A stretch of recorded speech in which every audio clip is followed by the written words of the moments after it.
Welcome, ladies and gentlemen, to another edition of the Wrestling Underground podcast. We are here with another edition of our show with some big news to talk about, some game changing, if you will, news for TNA. But first, I'm Chad. He's Marcus, the glorious one. This is the Wrestling Underground podcast. And Marcus, big news on the horizon. But first, how the hell are you? Good man, coming off of Turkey Day. Uh, good Turkey Day. Kicked it off with some obviously good news from one of my best buddies in youth, and we got some decent news coming out of TNA, which is refreshing after a few weeks. I mean, obviously last week we got to play a nice, I think, a great tribute show to the one and only Sammy Callahan. Which I'm proud of that show. Glad we put that together. Mm-hmm. But yeah, we got some big news for TNA, some good news for once, and I think it may play into one of your predictions some shows back that was bold, but you know, seldom do you jump out on a limb without provocation. So, looking forward to you expanding on that tonight. Well, I don't remember which prediction because I made a few pretty bold ones. Which Yeah, one it are you was a alluding to? certain big individual debuting in TNA Mm, uh, yes. of the code breaking persuasion, if you will. Yeah. So I don't know if there's been any movement on that concept. We will talk about Okay. that here because I know he made some comments about his future, specifically saying that you'll see him again in 2026 somewhere in a wrestling ring. Uh, but we'll get to that here in a second. We got that on the docket. But the big news is, of course, TNA has a brand new home on AMC. This is, I think, their eighth television network, or maybe seventh, not counting regional. Their first one, of course, was Fox Sports Network, not to be confused with Fox Sports One. Fox Sports Network was the regional collection of sports outlets in the mid 2000s. So, like Marcus, you're from Louisiana. The Saints may play on Fox Sports Network, or the Hornets back when you had them. Now the Pelicans. Hmm. Uh, while I would Yep. get the Cavaliers, they would both be on our local version of Fox Sports Network. So it would be kind of like a cable version of like My Network TV or CW, but without the Hmm. without similar broadcasting. You would get different things depending on where you were. Then, of course, they jumped to Spike TV, where they were on there for about 9 years, I think, from 2005 to 2014. Then they went to Destination America, which I think we can all agree was a flop. Then they ended up on Pop, which I think they actually did quite well with.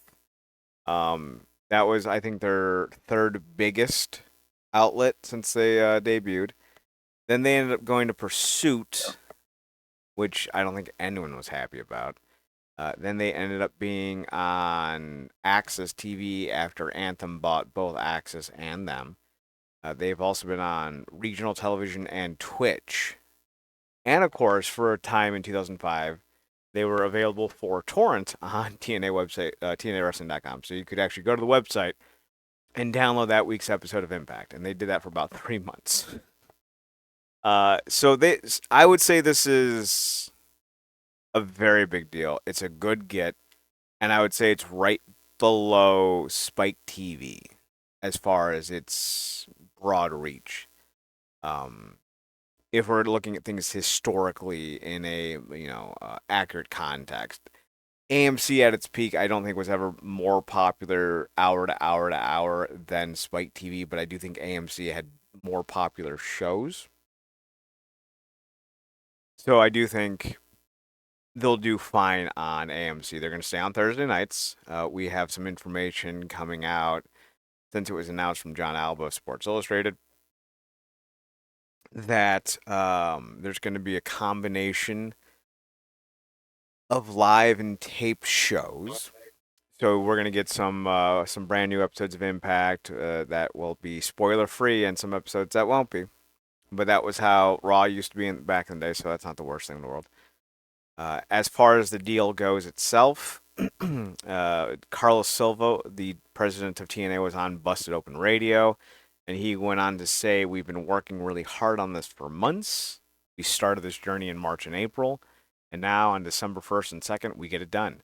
Super excited about AMC Networks, a foundational network in the USA and cable landscape with so many great shows. They're leaning into the partnership. It's going to be awesome. The talent worked hard and kept the product going. It gave me and the team we put together an opportunity. We had such a great foundation when I got here. It was the first thing I said. The foundation, 20 plus years with great talent. I'm just happy the team and everyone were able to get it over the finish line. It was a team effort. There were ups and downs, and the deal you do, there are ups and downs. And moments you say, oh my goodness, is it slipping through our fingers or not? AMC was really excited about it too. They're getting into live sports entertainment business. They've always built great characters. We know that. Together, we're going to give them something every Thursday night, 52 weeks a year. That is so difficult in the entertainment business to do. It's going to change everything. It's going to change the way we get the product, see the product. I know it's going to bring that energy to the talent in the ring as well. I've seen it as we filled up these buildings. We're going to feel that energy from the audience from AMC as well. So, on one hand, this is a very big, very positive thing. It's an estimated $30 million deal. That's for the life of the contract, so I would imagine it's about $10 million a year because I have to imagine it's a 3-year deal. I could be wrong. It could be a 2-year deal. It could be a 1-year deal. I don't know. That information hasn't been revealed, and I don't think it's going to be until things start to happen one way or another. I don't know. Excuse me, I had to yawn. I don't know how this will go for AMC. I don't know if getting TNA is going to be this huge get. I think realistically, what's AEW at with the new ratings? 400, 500,000 a show? I think TNA might be around the 175 to 200,000 a show. And if they can pull that off, I think that's solid. I don't think that's game changing. But considering that you're basically spending, let's just say worst case scenario, $30 million for a year. That's still less than $1 million a week. I think that's like $780,000 a week or something like that. That's a pretty good deal for any network to be able to get 52 weeks a year for a budget program like that. So I don't see this being a bad thing for AMC, and as long as TNA doesn't completely tank in the ratings, I think if they stay to that 200,000+ range, because you got to remember, cable TV is not what it used to be. I know there are some fans that are dunking on AEW. Oh my God, 500,000 people watch Dynamite? That's like basically nothing. Compared to 6 years ago, yeah, that's how cable numbers have been affected. I don't think they've lost that much of their audience in 6 years. I think they've probably lost maybe 20% because they can still sell out 12,000, 15,000 seat arenas for every major event. Now, I don't want to sit here and say AEW is a great product. I don't really like AEW. I don't like their booking. I don't like the aggressive, over-the-top, super choreographed style they do. I also don't like the WWE. I am fucked if TNA fails. I am fucked if MLW fails. Because then this becomes a historical rewatch podcast. Hey, remember that show we watched 23 years ago? Let's talk about it again.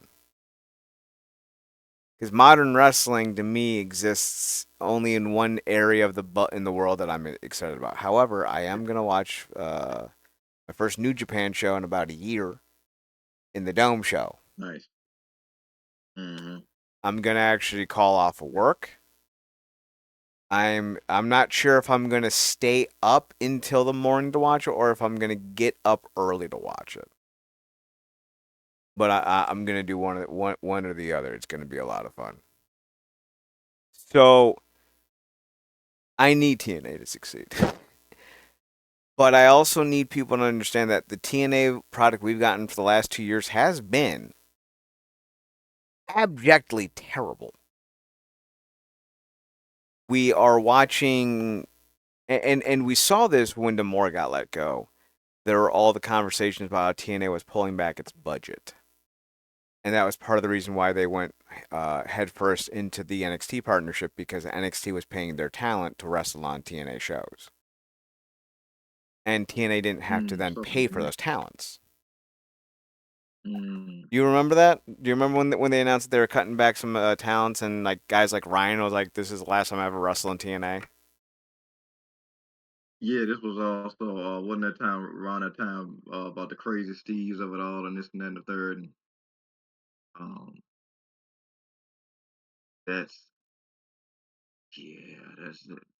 Yeah. It's weird too because we always kind of knew something was going on because like kind of feels like the whole Josh Alexander thing was kind of just inexcusable. Like we didn't know exactly what he wanted to do, but it did feel like he kind of made himself available for the free agent to kind of you know put certain instances with the contract negotiations. Mm-hmm. So yeah, that's I mean that's like you said, that's the easy segue and a free because it's like if it's a working agreement, you don't have to make that payment if it's a two-way street to a Mm-hmm. degree. Um, but yeah, I mean, and obviously we've been talking about Rhino kind of dialing it back for some time, but I think that did hurt them on some level because it wasn't just certain talents that they were doing it to; it was talent that they shouldn't have made it an ability for them to lose. But maybe I don't know how long this has been in the barrel of an idea to get back on TV, but maybe they just really been saving everything, get back on TV, and in their mind, any losses in the meantime, they recoup on the back end once this TV deal happens. Yeah, they're definitely making a jump. Access TV it's fairly limited in its broad reaching appeal. Yeah, Even when I had cable TV, I didn't have access. And I only had cable yeah, TV up until like, 2 years ago. So like, it wasn't yeah. some like huge thing that I have gone without most of my adult life. Now, what I'll say is, with the landing on AMC, the one thing we have to do wonder is, will they put money into the product now? Because the talent's not there. They have some talent, objectively speaking. But I made a comment that I stand by it, where TNA's two biggest names are a 52, 53-year-old Matt Hardy and a 49, 50-year-old Jeff Hardy. That is not good. That is unsustainable. Now, you can add some talent, but you need to get rid of some talent, namely the writers. You got to throw Delirious out of a moving truck on a freeway while you're being chased by a horde of zombies right before a nuke falls. Delirious can never book. He can't be allowed to keep booking shows. He's terrible. He is Oh man. terrible. If you watch the downfall of Ring of Honor in real time before they got sold, most of what they struggled with and most of why they started to kind of fall off wasn't the lack of talent. Ring of Honor every 2 to 3 years had to replenish its roster. No. Yeah. They fell apart because Delirious was booking their show, and it was fucking a travesty. And we're sitting here Right. watching it all over again.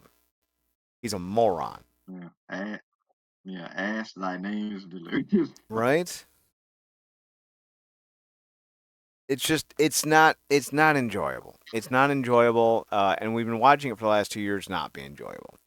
Yes, they're hitting high marks in different um, areas of touring and merchandising, but they're not just winning across the board. They lost huge names: Speedball, Jordan Grace, Alexander.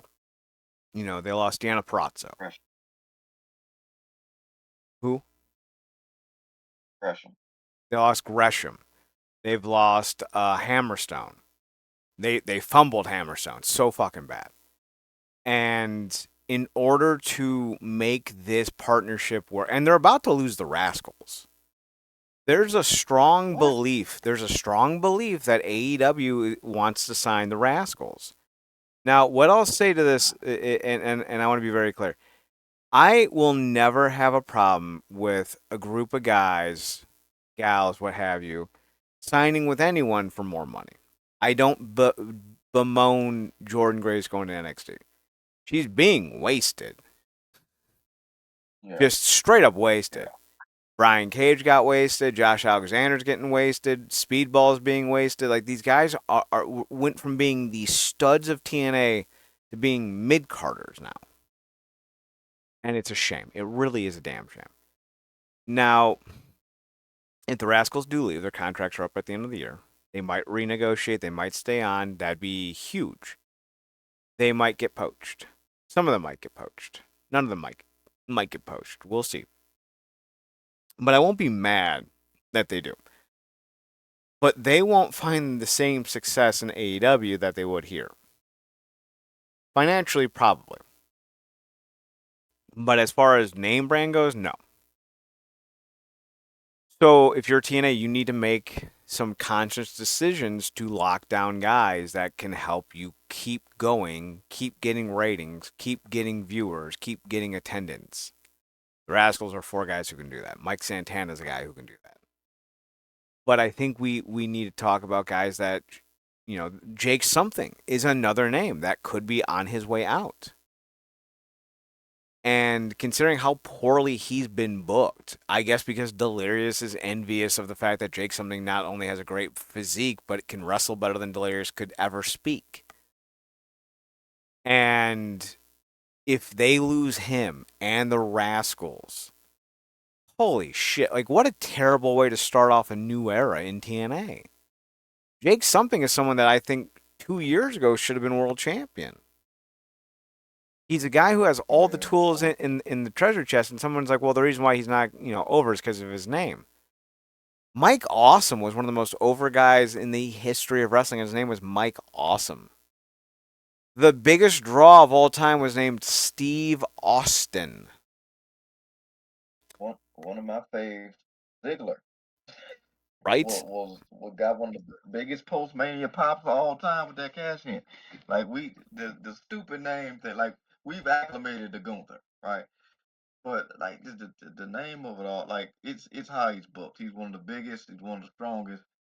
They should have ran him into Macklin or somebody or gave him some form of a run with one of their mid card belts. Like it's insane to have somebody that looks like that be, just flip flopping around on your roster. But real quickly, speaking of potential names, I don't know if they could get anybody back right now that they lost to AEW. But if you had to look at that roster, even though you don't like it, real quick, is there anybody not that was already in TNA on AEW that you think could and maybe should go to TNA? So, in a way, no. I'll give you an answer, an honest answer, but I want to say this first. In a way, no. Because once you've left the company, right? Whether it's NXT, New Japan, TNA, once you've left the company, your stock will fall. You won't have the same value that you once did, and you're going to come back 2 to 3 years older, probably in worse physical shape, not necessarily physique shape. But like Brian Cage has had hip replacements, I think. Oh well, Like his career might be over. And you oh want, recently, okay. yeah, this is the last like 18 months or so. I think it was either a hip replacement or a knee replacement. Now he may be clear to come back eventually. Yeah, he's had major surgery. Um, you would have to put more effort into getting them back over than you would somebody new, like Bear Bronson, who's rumored to be joining the company. So in essence, no. Like in my bones of bones, like no, you left, and the only reason you'd come back is if you failed, and that would make TNA seem really bush in that regard. That being said, getting Speedball back, like let's just say we find out that his contract is null and void. They didn't cross the I's and dot the T's, and he decides to come back to TNA. That would be the one guy from AEW who was already in TNA that I would love to see back. him and not a actual TNA wrestler, but he did have a spell with us, Juice Robinson. I think if you give me the pen and you Yeah. let me sit down with Juice and we get rid of that stupid bushy hair he's got going on right now, and we go back to more of that hardcore 2017, 2018 Juice with Switchblade, where I rolled Yeah. up Kenny Omega, I can roll you up, kid. You give me him, I give you 10,000 seats for every major event. Because that dude is the closest thing to Macho Man in terms of charisma I've seen since Macho Man. And the fact that no one else seems to know how to use him floors me on the daily. Floors me on the daily, Yeah. Marcus. Yeah. Anybody else like a big man, like I don't know, Hobbs, something like that. Well, Hobbs was never in TNA, but God, if Hobbs came, like if Hobbs' contract ended, I would love to Yeah. see him join TNA. More like I was actually thinking about this yesterday. I would love a Powerhouse Hobbs Jake something tag team title run that goes like 2 years where they never lose. I think that would be dope as shit. No, that's great. Because my question was more so about guys who had never been in TNA but was in AEW. Because like I said, I don't think Oh, anybody at okay. TNA lost AEW. Yeah. That's why I was thinking about guys like Hobbs. Um, I think it'd be really cool to see Rush go with Leon. I think they could tear the house down. But like I said, that's the name. Probably won't get back right now. Um, I think attacked. What's the name of those guys? Not Jet Speed, but Private Party. the guys that was with me. Uh, they might work because they might as well be released for as much as we've seen of them. Private Party, I think they could work. Um, it's a few of the women, but I think honestly a lot of stuff is clicking more on Ring of Honor, honestly, in some ways than on AEW proper. But they've kind of made that a seamless transition thing with Ring of Honor, especially with Athena being up there now. So, um, but yeah, Hobbs, Juice, um, Are you talking about the Crew? Is that their name? With Action Andretti? yeah, them, yeah, They would be dope in ready and to go, TNA. and Or then Top those were Flight. they would be dope. But run. Yeah, Top Flight. That is. Thank you. That run them against the Rascals. If they could keep them, they should keep them. Uh, and yeah, if you, I don't know what the freak happened to Camille. Like she got in the Samoa Joe van and never came back. Um, but that could be cool if they could do something with her. Um, but yeah, I think they got some names because they got a lot of people in that company that you might think they're doing something with it, but they're not really having no motion. Even with all the titles that they've added. I mean, you're not wrong. Josh Woods, I think, would be another name that I think would do great in TNA. Same with Lee Moriarty. Kyle Fletcher. I mean, Jesus Christ, like what a talent. I can't believe that Mark Davis, his old tag team partner, looks the way he does. I've never seen two guys change so dramatically from where they were like 6 years ago. It's wild. It really is wild, and I'm impressed by it. Truthfully, I'm going through the AEW roster real quick, and I'm like, Darby Allen and Orange Cassidy are definitely names that like, oh, yeah, obviously they'd be great. But like those seem a little too on the nose. Yeah. Um, Tottenham Singh maybe no. Serpentico would be pretty Hilarious. dope. Swerve, Shane Taylor. Wouldn't mind to see either of those dudes. Yeah. Wardlow. Ooh, the Outrunners. I think the Outrunners would be a lot of fun uh, in TNA. So would Harley Cameron. Really, just I can anything see Harley it. Cameron Oh does. man, running Harley with Rosemary. Come on, man. Right? Insta TV. Um, I don't know. I think that young whippersnapper. He's a newer guy to the roster. He's only been on it for a couple years. Jeff Jarrett. I think he'd be great in TNA. That will be, or just pop him in to bring back. they bolstered the roster the way you say, like bring back like a one night only type of thing with King of the Mountain That'd be dope. or something to that effect. So I do think two names that we could end up seeing relatively soon. I do think John Gresham is on their radar. I don't know this for a fact, but there's a lot of talk about because he had a stroke, I want to say in June or July.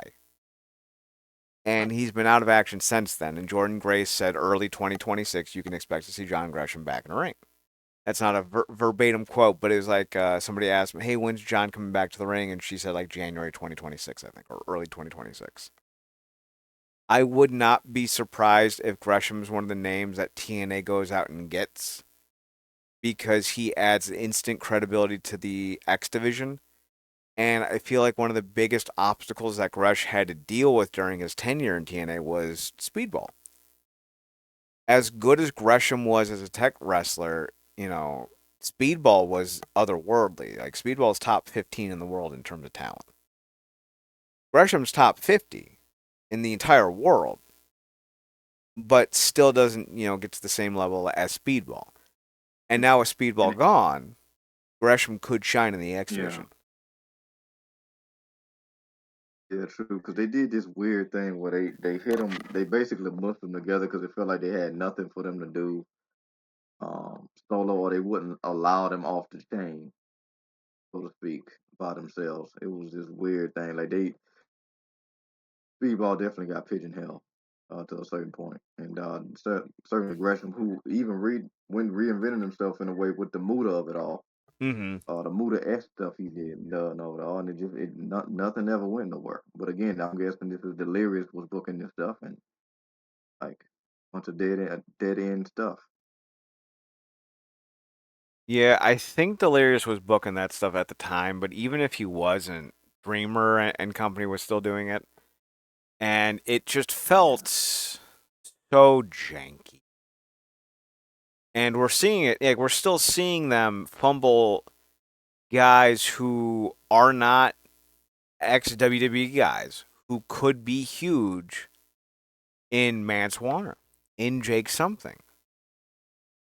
And I'm worried that we're going to run generational talent out of this company left, right, and center because they don't kiss Delirious's ass enough. Keep in mind, Delirious booked his girlfriend, Mandy Leone. I don't know if they're still together or not, as one of the apexes of Ring of Honor's women's division. And for what reason? She was yeah, everywhere and she was awful. So he clearly does not worry about who has the most talent. I mean, he's got to go, man. yeah, yeah. Yeah, I know we just ran through dudes. Pause. Ran through the dudes, but obviously you get behind the book, and I already know two names that you're gonna like Mickey James garbage bag. Um, being one Zai Brookside and the other one being uh what's her face? The newcomer that they keep making it beat everybody. Oh, why I Oh, can't think of Indy her name. Hartwell. Yeah, yeah. You checking them two out? Who you bringing in?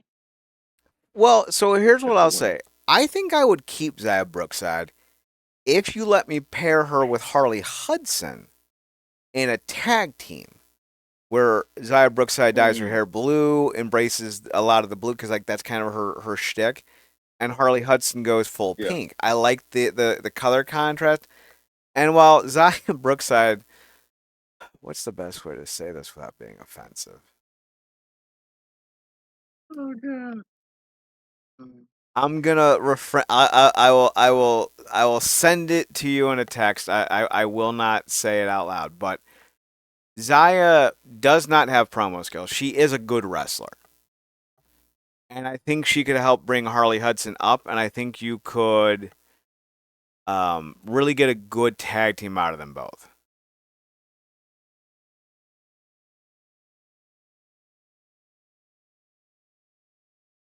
So I, as far as getting rid of Indy, I feel like that's a necessity at this point.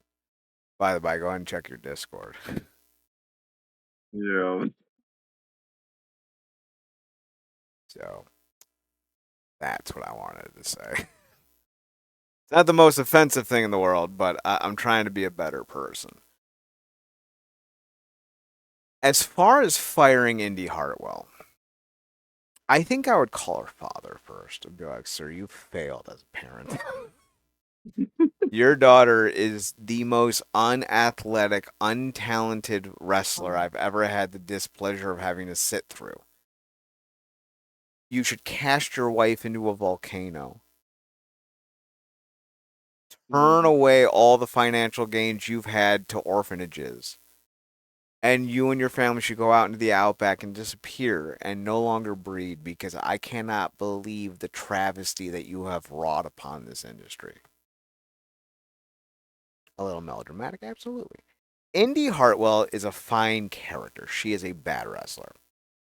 And I feel like this roster's not good enough to be able to have her as a tent pole wrestler. I'd fire her. And honest to God, I would throw a dartboard, Marcus, at 25 random ass women. Not even wrestlers. Just random women. Like, she could manage a subway, and I would put her on television before I put Indy Hartwell on television.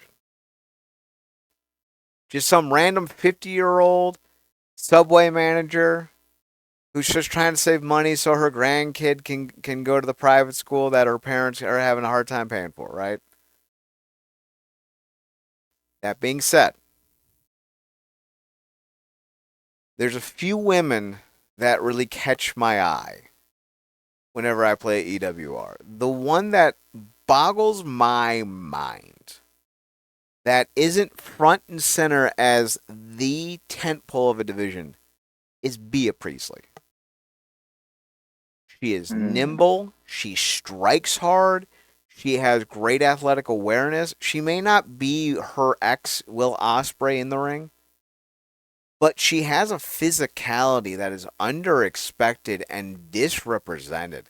She is stellar.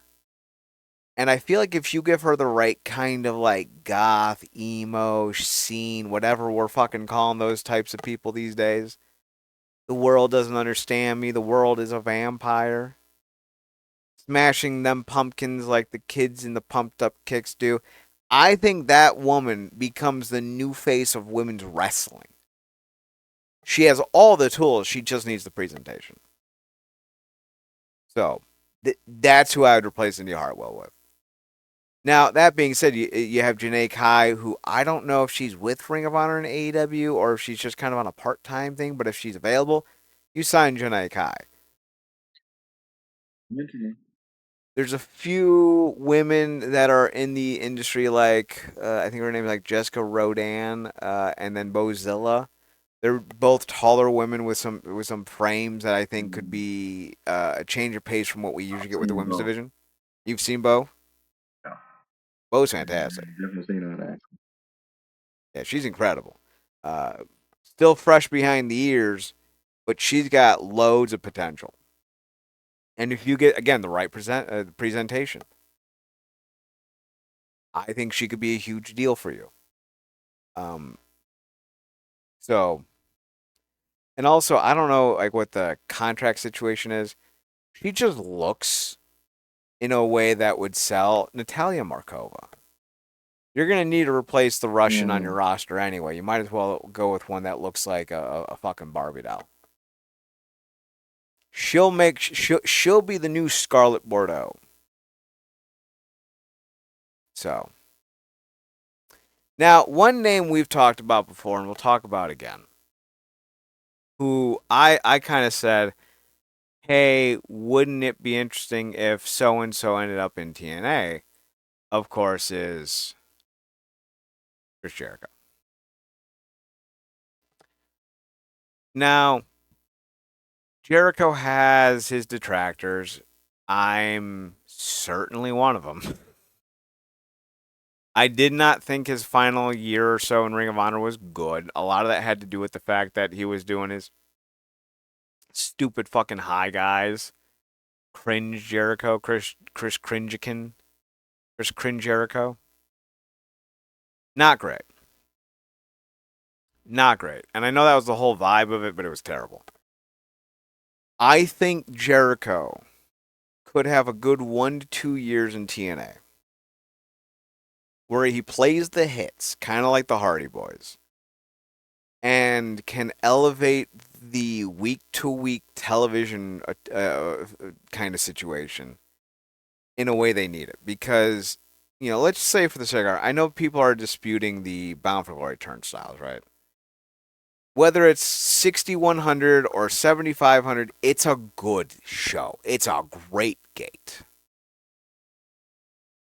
But then they go from 7,100 to 700. And you ask yourself, how the fuck did that happen? Because their television shows are always a fraction of their live events. Columbus 2 years ago, I went and saw Alex Shelley win the world title. There was probably 3,000 people in that little auditorium that we were in. It's not an auditorium; it was more like a field house on the grounds of Columbus. What was it? Cultural Center. It was like where they do all the fucking cow sales and shit. Because in mid Ohio, you play football or you sell livestock, and that's what you do. There's probably 2,000 people there, maybe 1,800. It wasn't a bad turnout. It's a real good, like packed crowds. They added new rows of seats while we were sitting because of how many people showed up.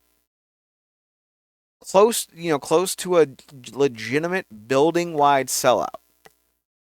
I don't know how many people that building can hold, but it was pretty nuts to butts there.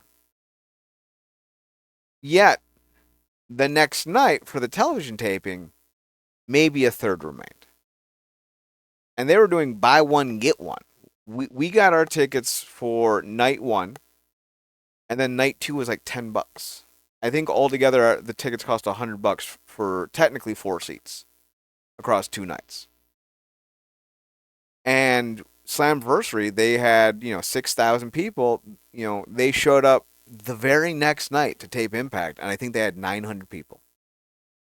You had so many open seats, Marcus. So many people weren't there who were there the night before. Now, I don't know if that's because the way they film their shows just puts too much of a burden on the city to be able to manufacture those television taping attendance figures. Because they talk about all the time, you can't run the town dead. We were talking about it, a couple years ago with AEW that they kept hitting Chicago so many times with and without CM Punk that eventually they were going to kill Chicago. They would not get the same attendance from Chicago. Now, that's a real thing. It does happen. And I think maybe what we see some of this is one, the talent isn't there brand wise to be able to sustain back to back nights in the same town. I think some of it has to do with the bad sour taste in their mouths from the booking that they see at these live events or major events, I should say. But also, I think some of it has to do with the fact that there's not enough name brand guys on your roster, not enough star power. I think Jericho can get you there. I don't like the move.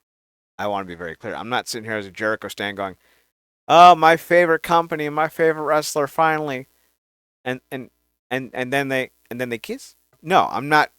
I'm not excited about Jericho and having to watch Jericho on a weekly basis. I do acknowledge though that Jericho has enough name brand that after a Slammiversary, after a turning point, final resolution, whatever, you won't lose, 75% of the house. You might lose half of it.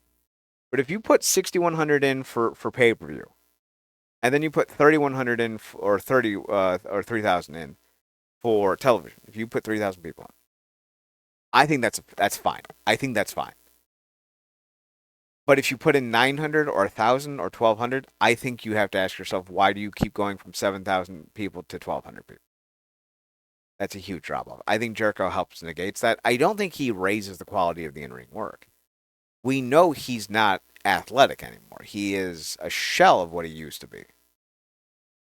But I still think he brings enough value, and I think that's worth having on your roster. Marcus, I don't know how you feel about Chris Jericho in these days and ages, but would you be okay with Jericho and TNA? Now, granted, this is a long shot. I don't think Yeah. Jericho will realistically show up in TNA. I think the idea of him joining the WWE, doing retirement, I think all that's legit. He may not want to retire yet, Yeah. and I think that's the only reason he wouldn't go to the WWE. Would you want to see Jericho in TNA should he actually join? It'll be something cool. His stock is real low with me because I just think his last run on AEW and Ring of Honor was just completely stinking up the joint. I think he peaked when things were first getting started with the company, when he leaned heavily on him when he had that first group. I think it just was the law of diminishing returns every time after that. Mm-hmm. Um, but for your points, he has the star power. It would get instant eyeballs on him. Let's be honest, at this point, him being in DNA is basically like him being back in WWE. It's just a hop, skip, and a jump. I'm probably overselling it, saying a hop, skip, and a jump. So, um, if they could pull it off, it'll, like I said, be instant eyeballs and really it'll be a seamless transition. Um, though I doubt he'll pop up in NXT with anything possible. But, like you said, that's a long shot. It would be cool because I feel like he at least has the awareness to know when he pops up in other places, he needs to be fresh and do something kind of new and stuff. And he's shown the ability and the willingness to do that. Uh, Oftentimes hits more than it misses. It's missed the last couple of years. But it'll be interesting to see what he come up with for TNA, if anything at all. But like you said, it's probably more conceivable and believable that if he had a last run to do in his mind, he go home, if you will. So, um, but like you said, at this point, they do need something big in terms of debuting on that channel. What's the specific date for the debut? What, in January? The 14th? 14th of January. Yeah. Yeah. So you would hope the idea would be for them to 15th do of something January. big for the debut. Gotcha. Do something big like they've done in the past. Not necessarily all successful, but at least it was in company. We don't need to pop up on the 15 and it be damn near 10 NXT show on AMC. So it would be cool if they had something big. Who knows? Maybe they do, but that, like you said, that is a long of long shots. But I'm hoping they at least have something big. Um, and not nobody that pop up that we like. So y'all already got Tessa and y'all get this person. I hope it's not one of them. Right.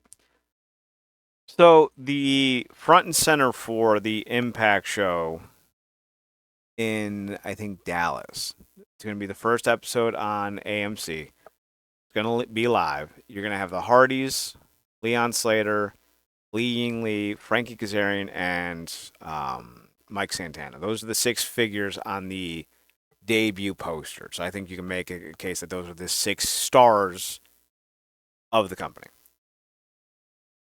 I think very possible Frank Kazarian and Mike Santana fight for the world title on the show. And it's very possible that Santana wins the belt back. Now, again, I don't have a problem with Frank Kazarian as champion. I thought the decision to do it in a unscheduled main event match of a live TV taping on the first day back with the product for over a month was heinously stupid. The fact that it was the NXT talent that caused it to happen, and the fact that it was a fucking cash in, I think made it all one of the worst decisions in TNA history. Truly. Not that they decided to do it after a month. Not that they put it on Kazarian, but the way they went about doing all of it collectively as a single middle finger to all of us. And I hope that whatever they planned for the live show for the for the AMC debut, is a lot better than what we've been getting over the last umpteen months. Because things have got to change now that you're on a major network with more eyes on you than ever before. And if you fumble this, there will not be another network down the line that wants you.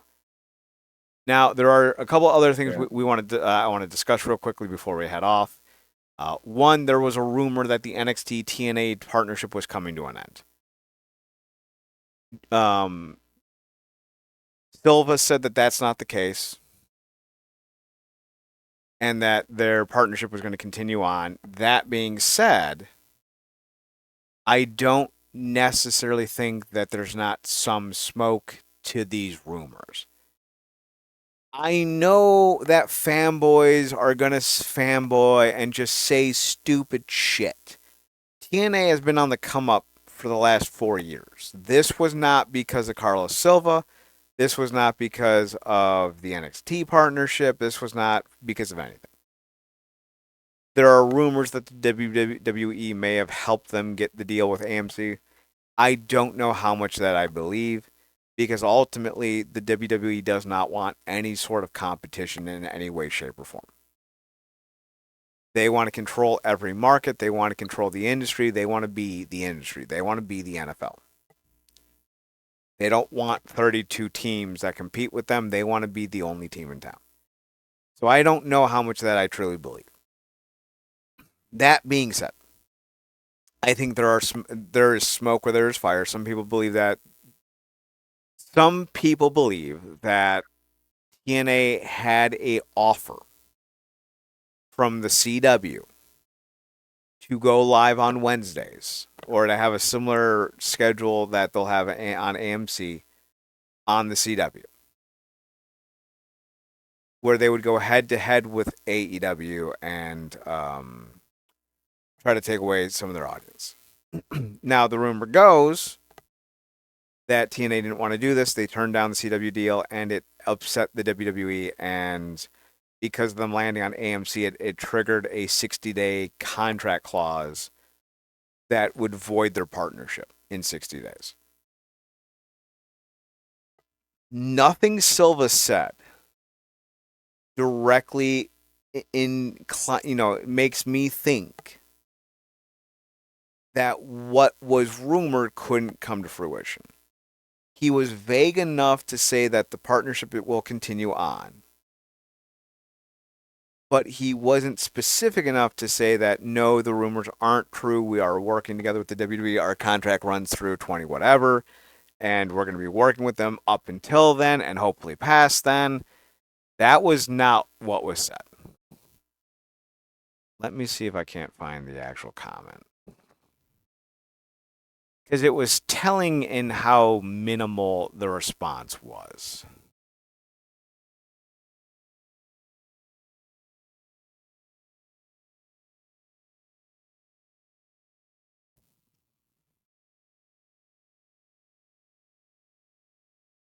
Yeah, this is me, and this is me being mildly petty. But what was the confidence level you had hearing Silva allude to a TV deal versus how you felt about Morgan alluding to a TV deal? Corgan's a clown show who can't be trusted with anything he says. He's famously pissed off his closest friends and family for years. He's ruined his band more times than I can count, and I can count to at least 6. He's fought and argued with the people in the media who are actively trying to promote him.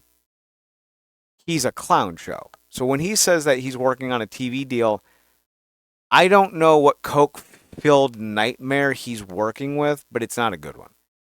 I don't know Carlos Silva. Don't know him from Adam. I know he's got terrible taste in wrestling bookers. And for some reason, he wants to be on television. And that always worries me when someone of that kind of power wants to be on TV all the time. That being said, he landed AMC. That is a good get. In the world of NFL quarterbacks, that's Daniel Jones on the Colts. That's a good get. So here's what he Yeah, I said. know it's Go on. Finish your thought. yeah, I was just gonna say real quick how, and I know this kind of damn near sacrilege. How, if any, of that showing up on NXT TV with whatever numbers they get a week, do you think any of that translates or helps even in the slightest for TNA being back on traditional TV? I don't think it helps at all. There the numbers for NXT do not move so dramatically when TNA talent is on that you can actually look to say, hey, TNA moves the needles. In fact, I remember for a fact, I don't remember what shows, you can check the Twitter. There were a few shows where some of the big stars of TNA showed up on NXT programming and the ratings declined. Now, ratings are not the steady, obvious, easy to manage thing that so many people want to pretend they are. Ratings, like the weather, are unpredictable. You could have the most jack show ever, stacked with all sorts of great talent, proper advertisement, and you drop 85,000 people from the week before. You could have absolutely no one. You have a nose blowing competition. Someone figures out that they don't actually have two thumbs. And somehow you have 200,000 more than the yearly average. It makes no fucking sense sometimes. But I do know that there are times when TNA talent has been on the show when the ratings fell. So I don't think it had anything to do with NXT or TNA or any type of partnership. Now, that being said, here's what Carl Silva had to say about the deal going forward. As far as the TNA and WWE partnership, Silva says, absolutely, it's going to continue. It's been a big part of helping us get this deal. It's a big part of now being able to give back a little and provide a big platform for some of those superstars as well. The storylines and things we're doing together, they are going to continue to grow into 2026.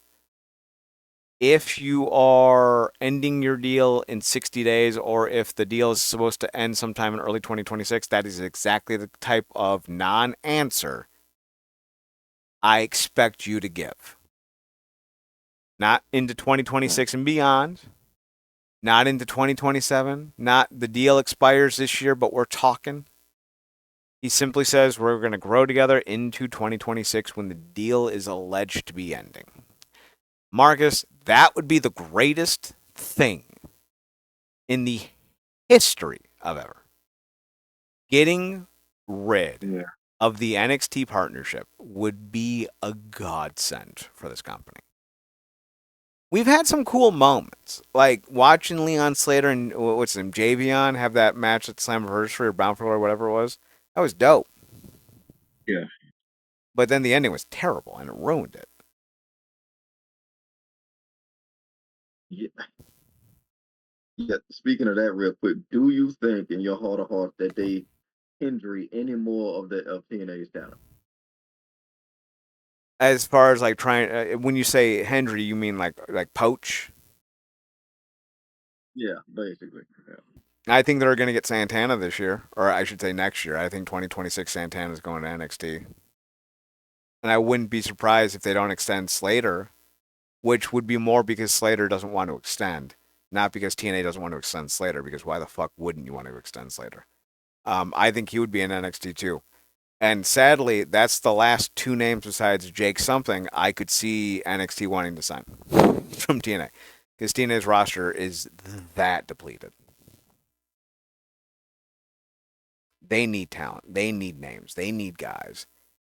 I don't think, as far as an entire roster goes, that this statement will be true. But MLW has a better roster than TNA, at the very least at the top. Mystico alone is on par with anyone TNA has as far as the draw. And then you have Templario, who has the coolest name and the coolest look in Lucha Libre today. You have a guy like Hammerstone, who I think if you actually put him out there as a pseudo modern day Hulk Hogan, and you let him be both sincere and a caricature, sincerely caricature, if you will, I think he would get over like Rover because you saw, or at least I saw, what he was like when he was a world champion in MLW before with the promos, the look, the all white denim. He had a vibe to him that was paralleled but to none. If you get him to do it again, he'll be a fucking stud for you. So I think TNA needs help. I think they need a lot new talent. I think they need a lot of guys who can raise the in-ring product, but also raise the ceiling on terms of notoriety. I don't want them to just go into 2008 WWE mode and sign Jack Swagger or Ezekiel Elliott or no, I'm sorry, Ezekiel Jackson. I went full Dallas Cowboys on you right there. I don't think they should try to, re-sign Aaron Sandow or Kalen Croft. So all right, what was Kalen Croft Trent Beretta's tag team partner? I don't remember. Hey, Kalen Croft. I don't remember. Romero was always with Romero, right? And then he moved on to somebody else. Yes, but He was, when Trent Beretta was Beretta was in WWE, I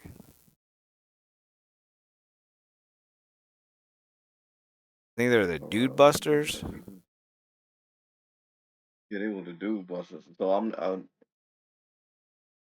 been so long since I got my Yep. whiteboards mixed up. I try to have a perfect record.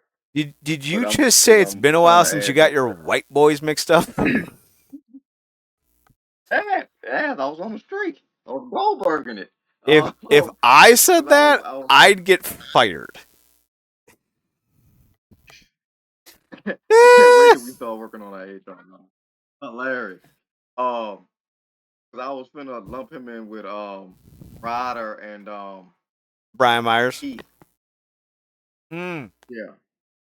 Yes. Um, Those two look-alike white boys. It was Kalen Croft, by the way.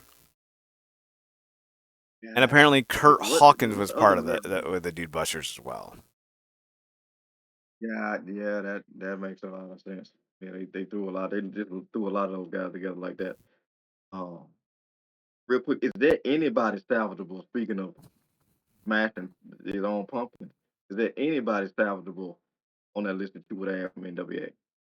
Oh, there's a lot of talent in the NWA. That's the part that really sucks.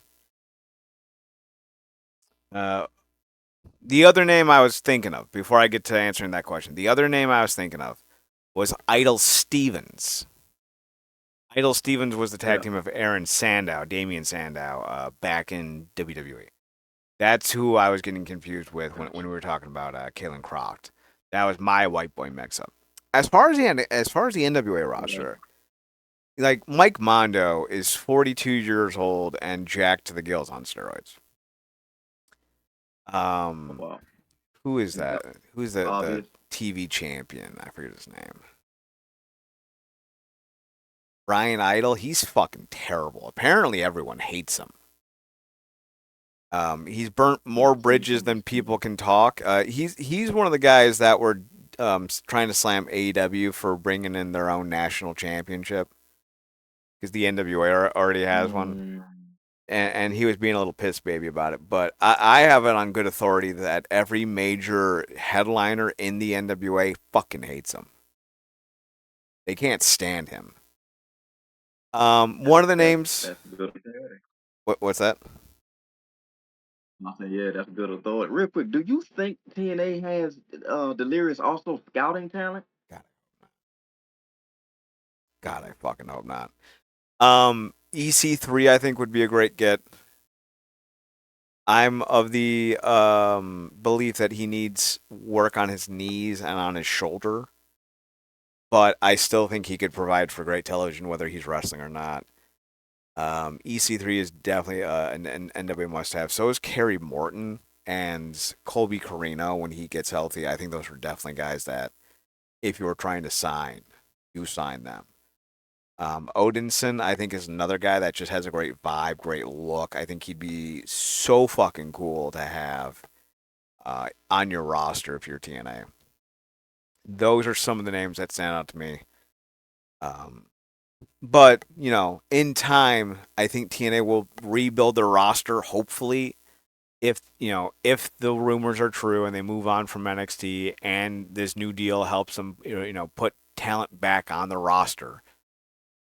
I think we could see some pretty impressive stuff. But that's going to be optimism that I Yeah, don't know that this company has earned right now. yeah, well, I'm right there with you. Wait and see. I am, overall glad that they'll be back on traditional cable after what, like a decade more or something to that effect. Yeah, to So 2015, 2014. 2014 was their last year on Spike. So it's been yeah, about so 10 years since that'll at we've least seen them on a entice big me. show. Yeah, so that'll at least entice me to watch. Like I said, I hope, to your point, that statement was more so a discretion being a better part of valor in terms of, keeping the, not wanting to take any cages or nothing as business this is what it is. And yeah, that would be cool for them to come back and then them to maybe not necessarily kick off the show with it, but have like that classic entrance of EC3. That would be cool.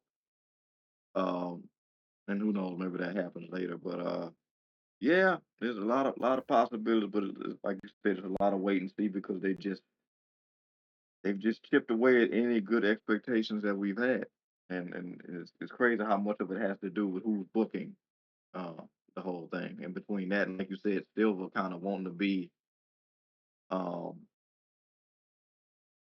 not being camera shy is it's concerning. But to his credit, and to another one of your points, he did get this deal pulled off. He did. He did. One question for you before we go. Is there a talent that you would like to see TNA sign realistically that would make you want to watch every week?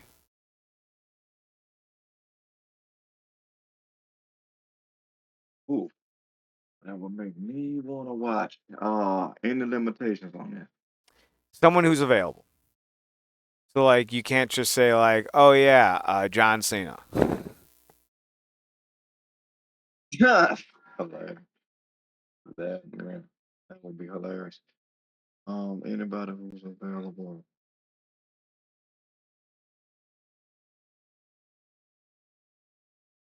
he's retired. Retired. Um,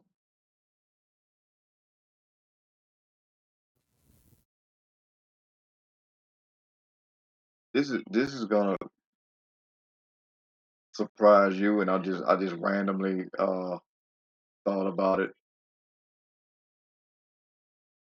even though he's also, I mean, they basically retired him. Um, oh, freak am I talking about? It'll be perfect. Freaking Keith Lee. Okay. He's still signed with AEW, but that would be a great get for TNA to land him if he becomes available. And there are rumors that a few of these AEW guys Yeah, will he be was. available eventually. Yeah, I was gonna one night only it and throw a lob to you and say old Goldberg for one night, but like I said, they basically put him out the pasture a little bit. So uh, I wouldn't be must surprised if the history Goldberg does grant one him. more match. I wouldn't be surprised if Goldberg did one more match, truthfully. But we'll see if that ever does happen. All right. With that being said, that's the end of our show this week. We're going to wrap it up. RealNerdCorp.com, RealNerdCorp.com. We're going to be working on our year-end awards. I got to finish building the nominee pool, and then I'll send it out to the gang to narrow it down to a choice of 5 or 6 per category, and we'll go from there. Next week, I think we may do that,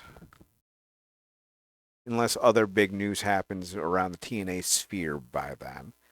Uh, you can find us on Twitter at NerdCorp, NERDCORP. We're on Instagram.